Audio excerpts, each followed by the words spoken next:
Indian food হাটে আমার প্রিয় দর্শক বন্ধুদের স্বাগত।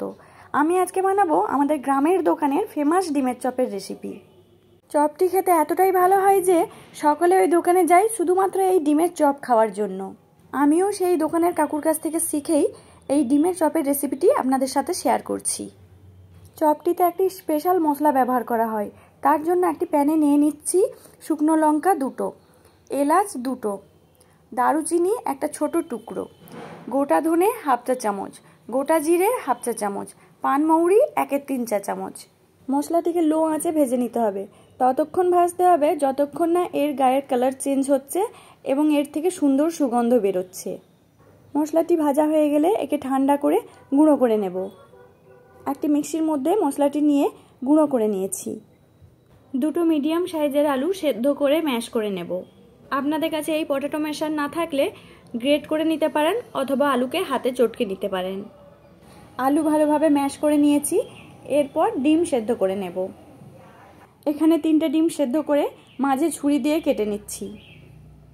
একটা ডিমকে আমরা 2 ভাগ করে নেব।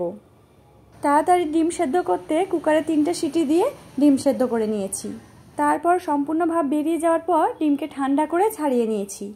এখানে একটা কথা বলে রাখি, ডিম সেদ্ধ করার সময় 3টের বেশি সিটি দেবেন না। বেশি সিটি দিলে ডিম ফেটে বাইরে বেরিয়ে আসবে। এখন একটি প্যানে নিয়ে নিচ্ছি 1 টেবিল স্পুন সর্ষের তেল। তেলটিকে প্যানের চারপাশে ছড়িয়ে নিচ্ছি। তেল গরম হলে এর মধ্যে দিয়ে দেবো 1 টিস্পুন ফুল গ্রেট করা রসুন, 1 টিস্পুন গ্রেট করা আদা, 2টো কাঁচা লঙ্কা কুচি। আদা রসুনকে আপনারা থেঁতো করেও দিয়ে দিতে পারেন। লো আঁচে এই আদা রসুন কাঁচা লঙ্কাকে 20 সেকেন্ডের মতো ভেজে নিয়ে ওর মধ্যে দিয়ে দিচ্ছি 2টো মিডিয়াম সাইজের পেঁয়াজ কুচি। এই পেঁয়াজকে কিছুক্ষণ ভেজে নেব, একেবারে হালকা বাদামি করে ভেজে নেব। পেঁয়াজের কালার এরকম হালকা বাদামি হয়ে গেলেই এর মধ্যে কিছু গুঁড়ো মশলা অ্যাড করে দেব। এখন দিয়ে দিচ্ছি 1 টিস্পুন কাশ্মীরি লঙ্কা গুঁড়ো, 1/2 টিস্পুন হলুদ গুঁড়ো, 1/2 টিস্পুন জিরে গুঁড়ো। লো আঁচে মশলাগুলোকে কিছুক্ষণ ভেজে নেব। এখানে কোনো রকম জল অ্যাড করব না। মশলাগুলোকে প্রায় 30 সেকেন্ডের মতো ভেজে নেওয়ার পর ওর মধ্যে দিয়ে দেব ম্যাশ করে রাখা আলু সেদ্ধ। দিচ্ছি স্বাদ মতো নুন। এরপর মশলাগুলোর সঙ্গে আলু সেদ্ধকে ভালো করে মিশিয়ে নেব। গ্যাসের আঁচ লোতে রেখেই মশলাগুলোর সঙ্গে আলু সেদ্ধ ভালোভাবে মিশিয়ে নেবেন।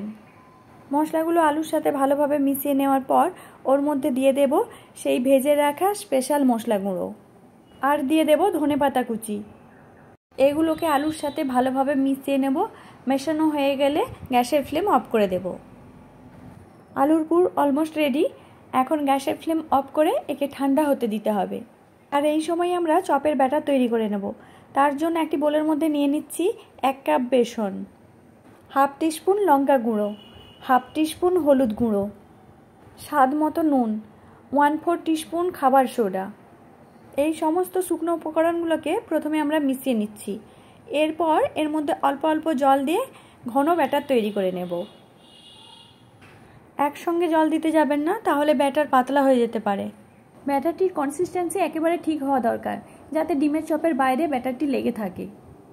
অল্প অল্প জল দিয়ে আমি এখানে ঘন ব্যাটার তৈরি করে নিয়েছি। ব্যাটারটির কনসিস্টেন্সি আপনাদের ভালোভাবে বোঝানোর জন্য একটি চামচে করে ব্যাটারটি তুলে আমি দেখিয়ে দিচ্ছি। বুঝতেই পারছেন ব্যাটারটি বেশ গাঢ়। এরপর ব্যাটারটিকে 10 মিনিটের জন্য ঢাকা দিয়ে রেখে দেব। ততক্ষণে আমরা ডিমটিকে আলুর পুর দিয়ে কভার করে নেব। আলুর পুরটি ঠান্ডা হয়ে যাওয়ার পর ওখান থেকে কিছুটা করে নিয়ে প্রথমে হাত দিয়ে গোল করে নিচ্ছি। প্রথমে গোল করে তারপরে বাম হাতে রেখে এটিকে চ্যাপ্টা করে নেব। এই চ্যাপ্টা আলুর পুরের মাঝে হাফ ডিমটি এইভাবে রেখে আলুর পুর দিয়ে ডিমটিকে ভালোভাবে ঢেকে দিতে হবে। এর আকারও ডিমের মতো হবে। দেখতে পাচ্ছেন একেবারে ডিমের মতোই দেখতে হয়েছে। একইভাবে সব চপগুলো রেডি করে নিয়েছি। 10 মিনিট পর ব্যাটারটিকে আরও একবার ফেটিয়ে নেব। ব্যাটারটিকে ফেটিয়ে নিচ্ছি। এরপরে এর মধ্যে ডিম সহ আলুর পুরটিকে ডুবিয়ে নেব। আলুর পুরের উপরে ব্যাটারটি ভালোভাবে লাগিয়ে নিচ্ছি। এরপর একে গরম তেলের মধ্যে ভেজে নেব। দেখতে পাচ্ছেন আলুর পুরের গায়ে ব্যাটারটি সুন্দরভাবে লেগে রয়েছে। তেল ভালোভাবে গরম হলে তারপরে ওর মধ্যে ডিমের চপগুলো ছেড়ে দেবেন। বেসনের যে কোনো তেলে ভাজা করার সময় তেলটিকে ভালো করে গরম করে নেবেন। তেল যদি কম গরম হয় তাহলে বেসন অনেক তেল টেনে নেয়।